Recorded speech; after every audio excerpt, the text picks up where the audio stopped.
দেখেন, সারা পৃথিবীতে একজন ব্যক্তি, আমি মানে আমি জাস্ট আমার কথাই বলি।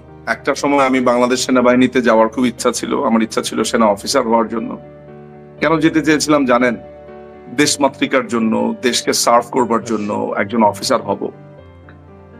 একটা সময় আমরা যখন সেনাবাহিনীতে যেতে চাইতাম বা আমাদের বন্ধু বান্ধবরা গেছে দেশের জন্য, দেশের সার্বভৌমত্বের জন্য, এই ছিল ইচ্ছা।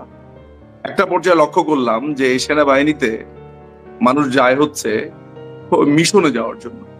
ওই মিশনে যায়, মিশনে গিয়ে কিছু ডলার কামায় এই ডলারের জন্য। তো যেই দেশের সেনাবাহিনী তার এরকম একটা ডিসিপ্লিন বাহিনীতে যাওয়ার তার মূল উদ্দেশ্য হচ্ছে ডলার কামানো, এবং 1 বছর বা 2 বছর বা 2টা মিশনে গিয়ে তার কিছু টাকা পয়সা কামাবে, সেইটার জন্য সেই বাহিনীকে আপনি দেশের বাজেটের একটা বড় অংশ ব্যয় করে পালাটাই হচ্ছে অন্যায়।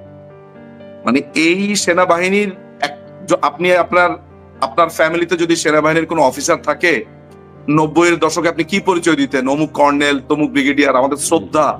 মানে সেনাবাহিনীর নাম শুনলে যে শ্রদ্ধাটা, এখন আপনি সেনাবাহিনীর একটা অফিসারকে দেখলে মানুষজন রাস্তাতে, ওই যে দেখেন না একটা মেয়ে আছে সিথি না কি নাম জানো, সে তো রীতিমতো সেনাবাহিনীকে চর মেরে বসেছে দেখলাম।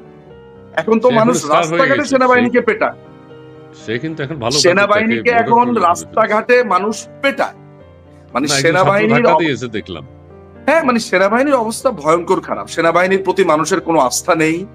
সেনাবাহিনীকে মানুষ মনে করে যে এরা হচ্ছে, দেখেন সেনাবাহিনীর মেজর ডাকাতি করেছে, কোনোদিন শুনেছেন?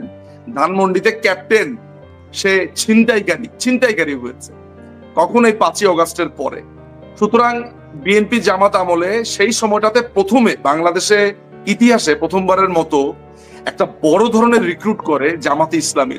আপনি 2011 সালে এই যে জঙ্গি সৈয়দ জিয়াউল হক, সে কু করার ট্রাই করেছে। যে কয়দিন আগে জুলকারনাইন সায়ের একটা আপনার অডিও বার্তা দিয়েছে জিয়াউল হকের, সে পরিষ্কারভাবে বলেছে যে 2011-তে সে কু করার ট্রাই করেছে, এবং সে বলেছে ওয়াকারের প্রতি তার সেই অডিওতে সে বলছে, Walker sir, I am your son, এই ধরনের সে কথাবার্তা বলছে, এবং বলছে যে আমি আপনার ব্রিগেডে কাজ করেছি, অমুক না, আমাকে আপনি ফেরত নেন। মানে একটা জঙ্গি সে বলছে, আপনি মেন্টালিটিটা দেখবেন, একটা জঙ্গি প্রকাশ্যে বলছে যে সে কু করার ট্রাই করেছে তার কিছু জঙ্গি বন্ধু বান্ধব নিয়ে। সেই লোকটা আবার ওয়াকারকে, আরেক জঙ্গিকে বলছে আমাকে আপনি ফেরত নেন, আমি কি আপনার সন্তান সম না? তার মানে হচ্ছে কি, যে কেউ কু করার ট্রাই করা মানে হচ্ছে সেনাবাহিনীর সবচাইতে বড় অপরাধের একটা। তাহলে তার ওই রকম জায়গা আছে বলেই সে বলছে। ওই ধরনের সিগন্যাল, এই যে খিজির হায়াত খান নামে এক চলচ্চিত্র পরিচালক আছে, তার বন্ধু প্রকাশ্যে বলছে যে আমার বন্ধুকে আবার তার জায়গাতে রিইনস্টেট করা হোক।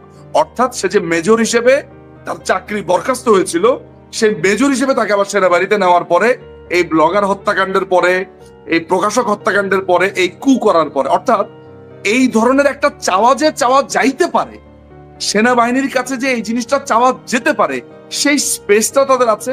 তারা এও বলেছে যে এই 5ই অগাস্টের আগে, এই জুলাইতে তারা সেনাবাহিনীর সাথে এক হয়ে কাজ করেছে। আপনি দেখেন নাই যে সেনাবাহিনী যখন নির্মম ভাবে আপনার আক্রমণ করেছিল মানুষদের উপরে, সেখানে দাড়ি টুপি পরা কয়েকজন লোক ছিল। এরা কারা? যাদের হাতে বিরাট বড় রাইফেল ছিল। সেই সব ভিডিও তো আমাদের কাছে আছে। এই যে সেনাবাহিনীর লেফটেন্যান্ট কর্নেল আপনার এই যে ফেরদৌস, আমরা বেশ কিছু সেনাবাহিনীর অফিসারকে লোকেট করেছি।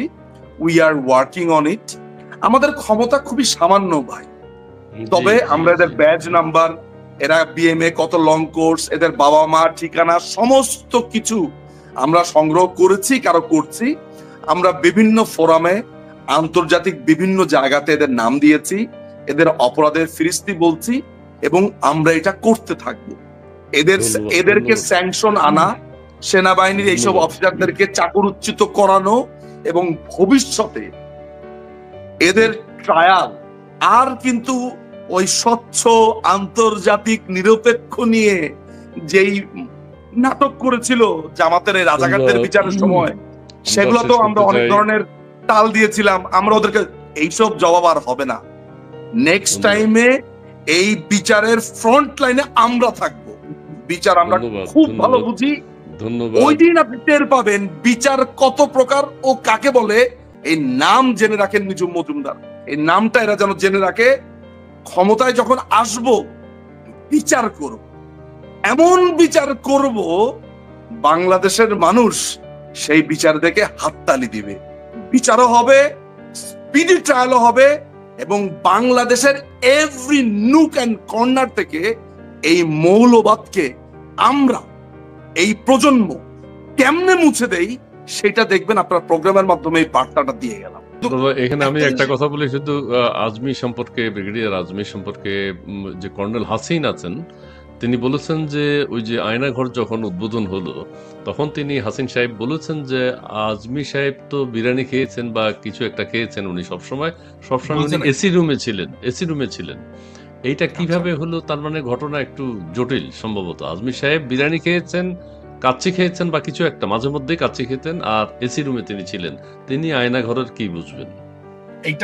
এইটা নিশ্চিত থাকা যেতে পারে যে তার যে কান্না, তার যে ফেক কান্না, এগুলো কোনোটাই সত্যি না। হাসিনের ব্যাপারেও আসছি আমি, হাসিনের ব্যাপারেও আসলে দর্শকদের একটু জানা প্রয়োজন। বাট তার আগে এইটা ক্লিয়ার করে নেওয়া উচিত যে এই জায়গাটাতে, এবং এই যে আমরা শুনেছি যে এলজিবিটি যারা আছে, এলজিবিটি তাদেরকে নানানভাবে ফান্ডিং করা হয়েছে। দেখুন, মানে আপনাকে একটা জিনিস বুঝতে হবে, বাংলাদেশ আওয়ামী লীগের শাসন আমলে মুক্ত বুদ্ধি, মুক্তিযুদ্ধ, প্রগতিশীলতার একটা চর্চা ছিল। আমি ব্যক্তিগতভাবে সবসময় মনে করতাম যে একজন ট্রান্সজেন্ডার বলেন, একজন ভিন্ন সেক্সুয়াল ওরিয়েন্টেশনের ব্যক্তি বলেন না কেন, এগুলাকে আমি ব্যক্তিগতভাবে একটু দেখার চেষ্টা করতাম এইভাবে, মানবিকভাবে, যে স্বাভাবিক, আমরা যদিও ওইটাও স্বাভাবিক, একজন মানুষ যদি মানে ভিন্ন সেক্সুয়াল ওরিয়েন্টেশনের হয়, পশ্চিমা দেশে ওইটাই স্বাভাবিক, আমরাই বরঞ্চ ওটাকে অস্বাভাবিক মনে করি। আমি দেখার চেষ্টা করতাম পশ্চিমের চোখ দিয়ে। এবং এই যে হোচিমিন ইসলাম নামটা নিতেই হয়, এরা নানান সময় যখন বিপদ আপদে পড়তো, এদেরকে যখন মোল্লারা নানান রকমের কথাবার্তা বলতো, আমার তখন খারাপ লাগতো। আমার কাছে মনে হচ্ছে যে না, এদেরও এইভাবে তাদের উপরে অ্যাটাক, এগুলো অনুচিত।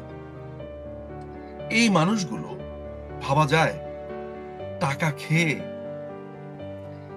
দেশে একটা অস্থিতিশীল পরিবেশ তৈরি করেছিল।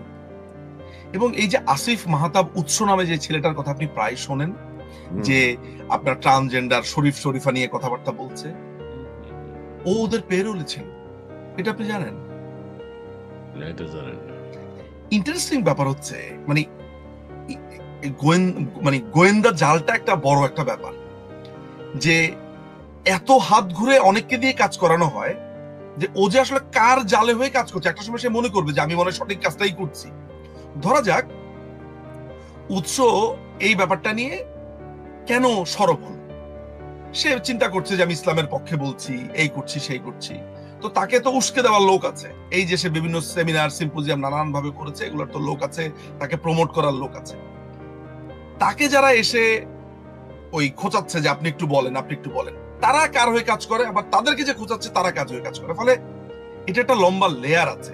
এবং আসলে হয় কি, ওই যখন একটু বেশি মানুষ জেনে যায় বা অনেক কিছু সম্মুখীন হয়, তখন এমন একটা অবস্থা হয় কোনটা ছেড়ে কোনটা বলবো, এবং তখন এই পৃথিবীটাকে এমন ভাবে দেখার অবস্থা তৈরি হয় যে আসলে যা দেখি তাই বুঝি, মনে হয় যে এটা অমুক করাচ্ছে তমুক করাচ্ছে। আমার লাইফে আমি এমন সব অভিজ্ঞতার সম্মুখীন হয়েছি গত 7-8 মাস ধরে, যে এখন যদি ফেসবুকে আপনি হিরো আলম বারবার ফিরে আসছে বা জায়েদ খানকে বারবার দেখানো হচ্ছে, এই দুজন কেন বারবার ফিরে এই স্ক্রিন দখল করছে, এই যে বারবার আমাদের নিউজ ফিডে ওরা দুজন আসছে, কেন আসছে, এইটাও ভাবার একটা ব্যাপার। বিশ্বাস করেন, ফেসবুক জানে কোন দেশে কাকে কখন কোনটা নিয়ে ব্যস্ত রাখতে হবে, ইউটিউব জানে কোনটা কখন কাকে ট্রেন্ডিং করতে হবে। এগুলো প্রত্যেকটা জিনিস একটা গভীর ক্ষমতাশালী লোকদের একটা হাতের অংশ। বিশ্বাস করেন ইসমাইল ভাই, আমার এই আজকের বক্তব্যটা অনেকের কাছে ডিফারেন্ট লাগতে পারে, মনে হতে পারে, অনেকে যেহেতু আমাকে মনে করে যে নিঝুম ভাই আসলে ফালতু কথা বলার লোক না, উনি বুঝেই কথা বলে, এটা আমার সূত্রও মনে করে। ফলে আমি যে কথাগুলো বলছি আমি তো বুঝে বলছি।